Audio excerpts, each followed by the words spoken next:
নতুন দেশ করতে দরকার পারস্পরিক শ্রদ্ধাবোধ বললেন প্রধান উপদেষ্টা। শ্রম সংস্কার কমিশনের সুপারিশ বাস্তবায়ন করবে সরকার। শ্রমিকের অধিকার রক্ষা, নিরাপদ কর্মপরিবেশ নিশ্চিত করা এবং শ্রমিক মালিক সুসম্পর্ক স্থাপনে সকলকে একযোগে কাজ করার আহ্বান জানাচ্ছি। অন্তর্বর্তী সরকারের প্রতি অনির্দিষ্টকাল আস্থা রাখা যৌক্তিক না বললেন তারেক রহমান। করিডোরের সিদ্ধান্ত নেবে নির্বাচিত সরকার।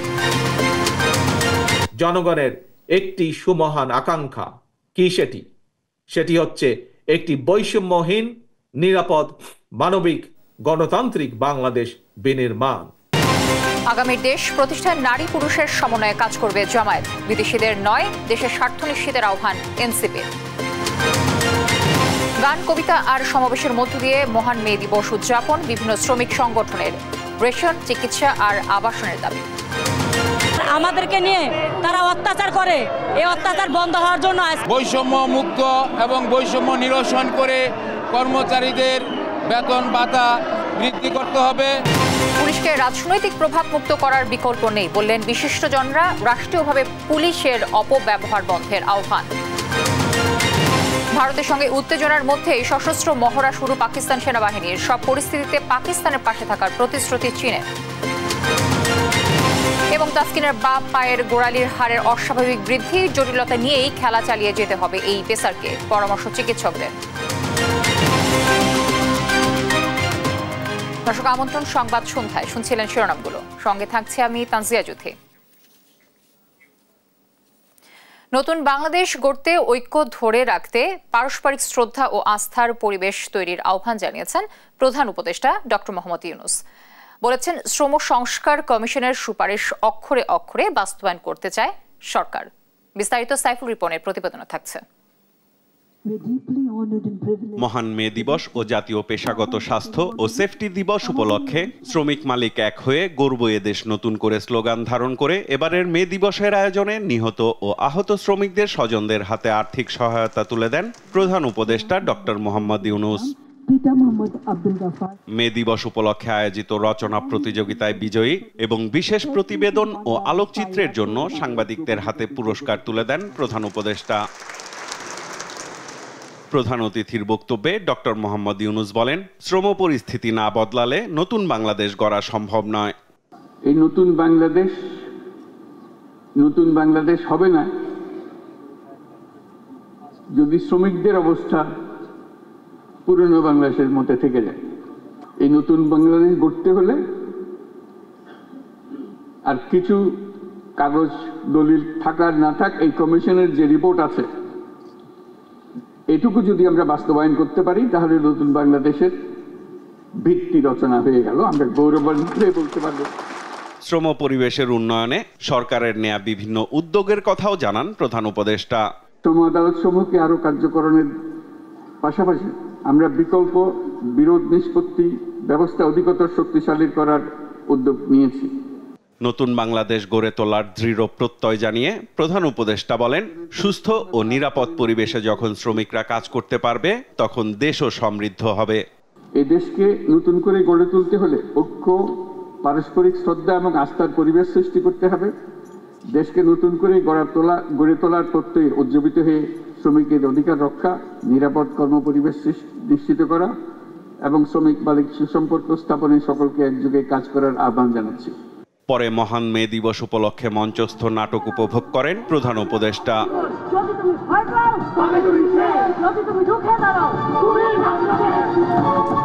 সাইফুল রিপন, দেশ টিভি, ঢাকা। অন্তর্বর্তী সরকারকে জনগণ সমর্থন দিলেও তা অনির্দিষ্টকালের জন্য নয় বলে মন্তব্য করেছেন বিএনপির ভারপ্রাপ্ত চেয়ারম্যান তারেক রহমান। বৃহস্পতিবার বিকেলে নয়াপল্টনে শ্রমিক দলের সমাবেশে ভার্চুয়ালি যোগ দিয়ে এ কথা বলেন তিনি। তারেক রহমান সতর্ক করে বলেন, সরকারের একটি অংশ সুপরিকল্পিতভাবে নির্বাচন ও সংস্কারকে মুখোমুখি দাঁড় করিয়ে দিচ্ছে। দ্রুত সংস্কার শেষে নির্বাচনের দাবিও জানান তিনি। বিস্তারিত নিয়াজ মোর্শেদের প্রতিবেদনে। আন্তর্জাতিক শ্রমিক দিবস উপলক্ষে বৃহস্পতিবার নয়াপল্টনে বিএনপির অঙ্গ সংগঠন শ্রমিক দলের শ্রমিক সমাবেশের আয়োজন। সমাবেশ দুপুরে, কিন্তু সকাল থেকেই শ্রমজীবীদের জনসমুদ্রে পরিণত হয় সমাবেশের স্থল।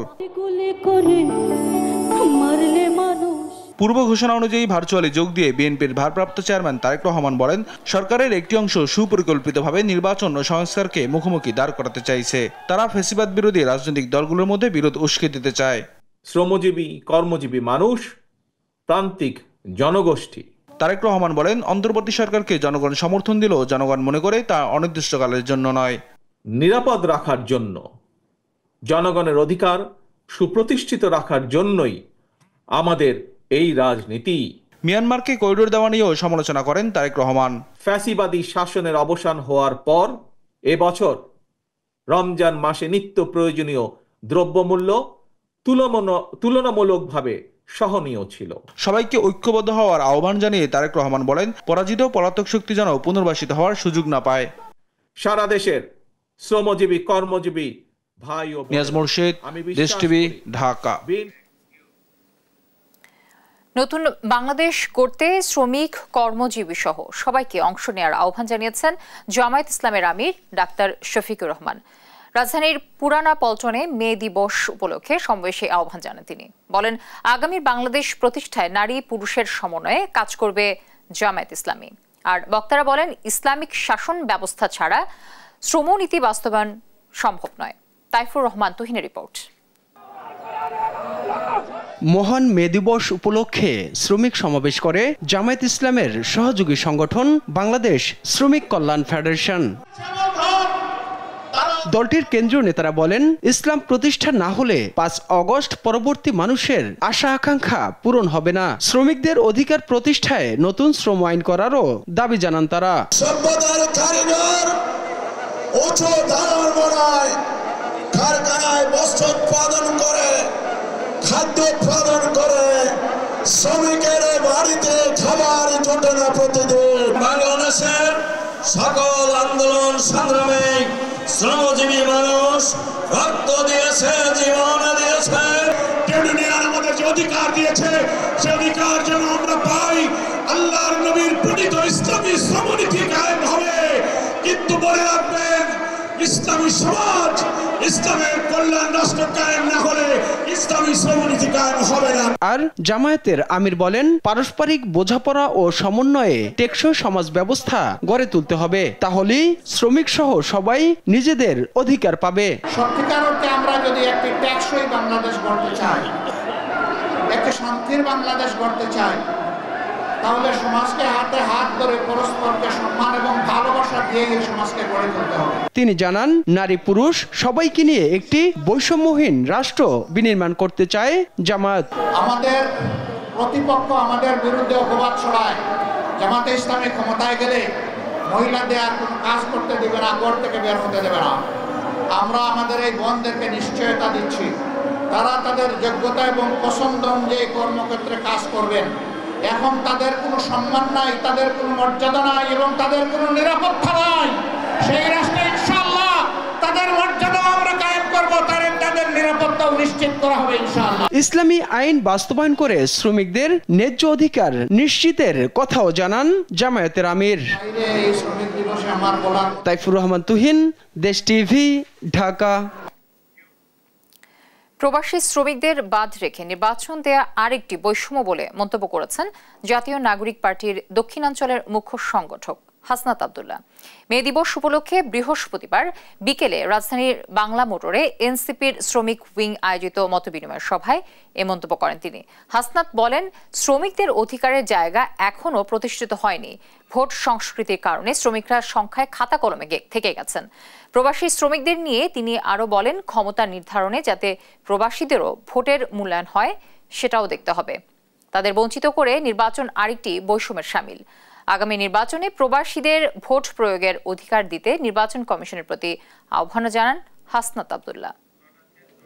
আমাদের এই যে প্রবাসী যারা রয়েছে, তারাও যেন শুধুমাত্র সংখ্যায় না থাকে, বরং এই ক্ষমতা নির্ধারণে, মতামত নির্ধারণে তাদেরও যেন একটি ভূমিকা থাকে। শুধুমাত্র অলিগার্ড এবং অভিজাত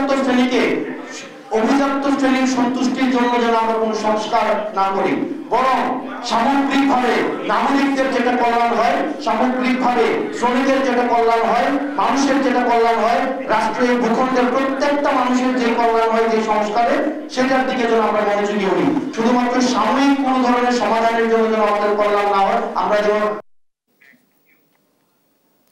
প্রয়োজনীয় সংস্কার শেষ করে অবিলম্বে নির্বাচন দেওয়ার আহ্বান জানিয়েছেন বিএনপি মহাসচিব মির্জা ফখরুল ইসলাম আলমগীর। আন্তর্জাতিক শ্রমিক দিবসে শ্রমিক দলের সমাবেশে তিনি এসব কথা বলেন। সমাবেশে বিএনপির শীর্ষ নেতারা দেশে শ্রমিকের 8 ঘন্টা কর্মঘণ্টা নিশ্চিতের কথা বলেন। মে মাসের মধ্যে শ্রম সংস্কার কমিশনের সুপারিশ বাস্তবায়নের দাবিও জানান তারা। বিস্তারিত মাহবুব তামিমের প্রতিবেদনে। রাজধানীর নয়াপল্টন বিএনপির অঙ্গ সংগঠন শ্রমিক দলের শ্রমিক সমাবেশ। চারিদিকে শুধু লাল আর লাল। এজন্য 1886 সালে যুক্তরাষ্ট্রের শিকাগোতে পুলিশের গুলিতে নিহত শ্রমিকের রক্তের আভা। ন্যায্য মজুরির দাবি নিয়ে শ্রমিক দলের নেতাকর্মীরা জড়ো হন, মাথায় লাল ক্যাপ আর লাল টি শার্ট পরে। সমাবেশে 12 দফা দাবি পাঠ করেন শ্রমিক দলের প্রধান। সমাবেশে যোগ দেন বিএনপির স্থায়ী কমিটির 3 সদস্য। তারা শ্রমিকের কর্মঘণ্টা 8 ঘন্টা নিশ্চিত করার কথা বলেন। এই মে দিবসে 8 ঘন্টা কাজ, 8 ঘন্টা বিনোদন, 8 ঘন্টা বিশ্রাম আর দ্রুত নির্বাচন দেওয়ার দাবি তোলেন সমাবেশের বিশেষ অতিথি দলটির মহাসচিব। আমরা তাদের কাছে বারবার অনুরোধ করছি যে সংস্কারগুলো দ্রুত সম্পন্ন করুন এবং সংস্কার যে কনসেপ্ট, যে পারসেপশন, এটা কিন্তু বিএনপি প্রথম করেছে। সমস্যার সমাধান একমাত্র সমাধান সম্ভব একটা গণতান্ত্রিক ব্যবস্থা উত্তরণের মধ্য দিয়ে। দেশের জনগণের বিরুদ্ধে যায় সরকার যেন এমন কোনো চুক্তি না করে সে হুঁশিয়ারি দেন বিএনপি মহাসচিব মির্জা ফখরুল ইসলাম আলমগীর। মাহবুব তামিম, দেশ টিভি, ঢাকা। গান, কবিতা, র্যালি, সমাবেশের মধ্য দিয়ে ঢাকায় মহান মে দিবস উদযাপন করছে বিভিন্ন শ্রমিক সংগঠন। সকাল থেকেই প্রেস ক্লাব এলাকা পরিণত হয় মিছিল সমাবেশের নগরীতে। ব্যানার ভিন্ন হলেও অধিকার আর ন্যায্যতার প্রশ্নে এক কাতারে সব সংগঠন। শ্রমিকদের জন্য রেশনিং, চিকিৎসা আর আবাসনের দাবির সঙ্গে নবম পে স্কেলের দাবিও জানায় শ্রমিক সংগঠন কর্মচারীরা। হাসান আল মাহমুদের রিপোর্ট।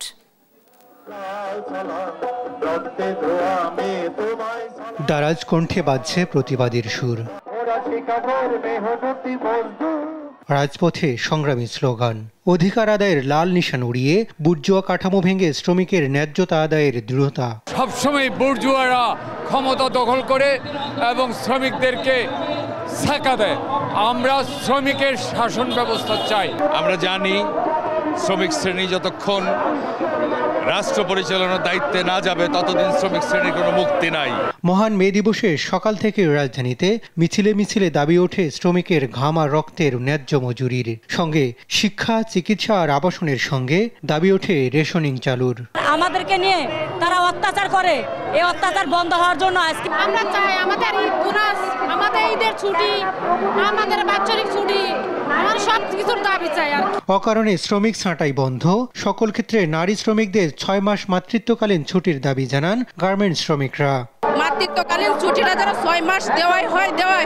কর্মক্ষেত্রে যৌন হয়রানি, নির্যাতন প্রতিরোধ আইন চাই, 6 মাস মাতৃত্বকালীন সুবিধা চাই। ন্যায্যতা প্রতিষ্ঠার দাবিতে রাস্তায় দেখা যায় সংবাদকর্মী, এমনকি সরকারি কর্মচারীদেরও। দাবি তোলেন নবম পে স্কেল বাস্তবায়নেরও। বৈষম্য মুক্ত এবং বৈষম্য নিরসন করে কর্মচারীদের বেতন ভাতা বৃদ্ধি করতে হবে। আমরা দাবি করছি যে এই সরকারের কাছে আমাদের নবম বৈষম্যমুক্ত পে স্কেল দেওয়ার জন্য। সব খাতে ট্রেড ইউনিয়ন গঠন, বেতন বৈষম্য দূর করার দাবি জানান শ্রমিক নেতারা। প্রশ্ন তোলেন, শাসক পরিবর্তন হলেও কেন বন্ধ হয় না শোষণ? কর্মক্ষেত্রে নিরাপত্তা, গণতান্ত্রিক শ্রম আইন, ট্রেড ইউনিয়ন অধিকার এবং সমস্ত ক্ষেত্রে শ্রমিকের মর্যাদা এবং নারী শ্রমিকদের মাতৃত্বকালীন বৈষম্য, সমস্ত কিছুর বিরুদ্ধে ঐক্যবদ্ধ লড়াইয়ের কোনো বিকল্প নাই। দাবি আদায়ে সবাইকে ঐক্যবদ্ধ হওয়ার আহ্বান জানান শ্রমিক নেতারা। হাসান আল মাহমুদ, দেশ টিভি, ঢাকা। ঢাকার বাতাস আজ অস্বাস্থ্যকর। 191 স্কোর নিয়ে দূষিত বাতাসের শহরের তালিকায় শীর্ষে রয়েছে রাজধানী ঢাকা। তালিকায় দ্বিতীয় ও তৃতীয় স্থানে থাকা শহর দুটি ভারতের। বৃহস্পতিবার সকাল 9টার পর সুইজারল্যান্ড ভিত্তিক বায়ু মান নির্ধারণ সংস্থা IQER থেকে এ তথ্য নেওয়া হয়েছে। এর আগে গত সোমবার রাজধানীর বায়ু দূষণ রোধে নগরীর অন্তত 50টি জায়গায় ডিএনসিসির এয়ার পিউরিফায়ার বা বায়ু পরিশোধন যন্ত্র স্থাপনের পরিকল্পনার কথা জানান ঢাকা উত্তর সিটি কর্পোরেশনের প্রশাসক মোহাম্মদ এজাজ। প্রতিটি যন্ত্র 100 গাছের সমপরিমাণ বায়ু পরিশোধন ও শীতলীকরণের সক্ষম বলে দাবি করা হয়েছে। ডিএনসিসির প্রশাসক আরও জানান, এই উদ্যোগের জন্য পৃষ্ঠপোষক বা স্পন্সর পাওয়া গেছে এবং চলতি মাসে সংশ্লিষ্ট প্রতিষ্ঠানগুলোর সঙ্গে চুক্তি সইয়ের পরিকল্পনা রয়েছে। এতে সিটি কর্পোরেশনের কোনো অর্থ খরচ হবে না বলে জানান তিনি। রাষ্ট্র ও পুলিশের সঙ্গে জনগণের বিভক্তি তৈরি হয়েছে বলে মন্তব্য করেছেন শিক্ষাবিদ ডক্টর সলিমুল্লাহ খান। জনগণের আস্থা ফেরাতে এর কারণ অনুসন্ধানের তাগিদও দিয়েছেন এই শিক্ষাবিদ। একই সঙ্গে পুলিশকে জনবান্ধব হওয়ারও আহ্বান জানান বক্তারা। বিস্তারিত শাহাদাত নিশাদের রিপোর্টে। পুলিশ সপ্তাহ উপলক্ষে রাজধানীর রাজারবাগ অডিটোরিয়ামে নাগরিক ভাবনায় জনতার পুলিশ, নিরাপত্তা ও আস্থার বন্ধন শীর্ষক মতবিনিময় সভা। উপস্থিত ছিলেন রাষ্ট্রের নানা শ্রেণী পেশার নাগরিক ও পুলিশের সাবেক আর বর্তমান ঊর্ধ্বতনরা। অনুষ্ঠানে উদ্বোধনী বক্তব্য রাখেন পুলিশ প্রধান। শুভেচ্ছা জানান অতিথিদের। এই প্রতিশ্রুতিবদ্ধ হতে চাই সবার কাছে, আমি শত ব্যস্ততার মাঝেও এই সকলকে তাদের মূল্যবান সময় ব্যয় করে এখানে আসার জন্য আন্তরিক ধন্যবাদ জানাই। পরে বক্তব্য রাখেন শিক্ষাবিদ ডক্টর সলিমুল্লাহ খান।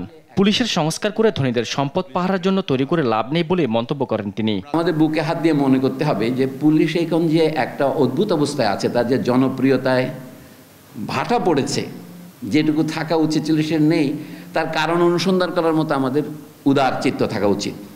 অনুষ্ঠানে নিউজের সম্পাদক নুরুল কবির বলেন, পুলিশকে জনবান্ধব হতে হলে জনগণের ভাষা বুঝতে হবে। আর পুলিশ সংস্কার কমিশনের সমালোচনা করেন সাবেক IGP Nurul Huda. Criminal offence যদি কোথাও সংগঠিত হয়, এই রাষ্ট্র তার চরিত্র যাই হোক না কেন, এটাকে আমরা যে নামেই ডাকি না কেন, ক্রিমিনাল অফেন্স তেমনকি দমন করবার ক্ষেত্রে আপনার পুলিশের একটা ভূমিকা থাকতে পারে। এই যে পুলিশ কমিশন হলো, এটা 1861 সালের পুলিশ আইনের কথা কিছুই বলে না।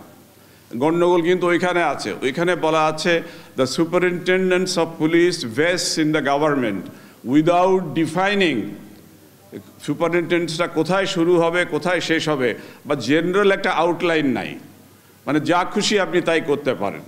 এবং আবার পুলিশ অ্যাক্টের মধ্যে আছে under the general control and direction of the district magistrate. ওইটা 1861-এ দরকার ছিল, ওইটা এখন দরকার নাই। অনুষ্ঠানের শেষ দিকে বক্তব্য রাখেন কয়েকজন সাবেক আইজিপি ও অংশ নেয়া অতিথিরা। দীর্ঘ সময় যখন একটা অন্যায় আমরা করতে থাকি, ওটা কালচারের মধ্যে ঢুকে যাওয়ার প্রবাবিলিটি থাকে, এবং আমি এই আশঙ্কাটা করি। এবং কালচারের সবচেয়ে বড় প্রবলেম হচ্ছে কালচার পাল্টাতে সময় নেয়। সো আমরা এই সময়টা দিতে প্রস্তুত আছি, কিন্তু আমরা ওই লড়াইটা দেখতে চাই, আমরা বাইরে থেকে ফাইট করতে চাই, এবং আমরা দেখতে চাই যে আপনারা আসলে এই বাধাটা তৈরি করছেন। স্বাধীন পুলিশ, সকলেই স্বাধীনতা চায়, কিন্তু স্বাধীনতা দিলে স্বাধীনতা ভালো লাগে না, গোলামি করতে খুব ভালো লাগে। অনেক প্রাপ্তি পাওয়া যায়, অনেক লাভবান হওয়া যায়। এই যে মনোবৃত্তি, দ্বিচারিতা, এটা বন্ধ হওয়া উচিত। শাহাদাত নিশাদ, দেশ টিভি, ঢাকা। জাটকা রক্ষায় মার্চ এপ্রিল 2 মাসের নিষেধাজ্ঞা শেষে শুরু হয়েছে ইলিশ ধরা, কিন্তু 2 মাস পর জেলেদের জালে কাঙ্ক্ষিত ইলিশ না পাওয়ায় খুশি হতে পারেনি ভোলা ও চাঁদপুরের জেলেরা। মধ্যরাতে কিছু সংখ্যক জেলে ইলিশ শিকারে গেলেও অধিকাংশ জেলে ভোর থেকে নদীতে নেমেছেন। স্বাধীন জাল বেয়ে কাঙ্ক্ষিত পরিমাণ মাছ পাননি তারা। এতে আরও দূরতে নেই জমজমাট কেনাবেচা। তবে ভারী বৃষ্টিপাত শুরু হলে ঝাঁকে ঝাঁকে ইলিশ ধরা পড়বে বলে আশাবাদী জেলে ও মৎস্যজীবীরা। ক্রেতারা বলছেন যে ইলিশের দাম আকাশ ছোঁয়া, তাই স্বাচ্ছন্দ্যে ইলিশ কিনতে পারছেন না তারা। আর বিক্রেতারা বলছেন চাহিদা অনুযায়ী ইলিশ ঘাটে না আসায় দাম চড়া।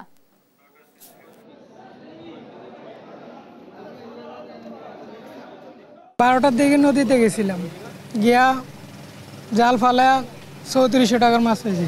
আমরা যে পরিমাণে ওজনের পরে মাছ পাওয়ার কথা সেই পরিমাণে মাছ পাচ্ছি না, আমাদের কষ্ট হয়ে গেছে। আগে তো তারপর 2500 টাকা 2200 টাকা কেজি কিনতে পারছি, আর এখন 3000 টাকা 3200 টাকা কেজি এখানে গাড়ের মধ্যেই দাম।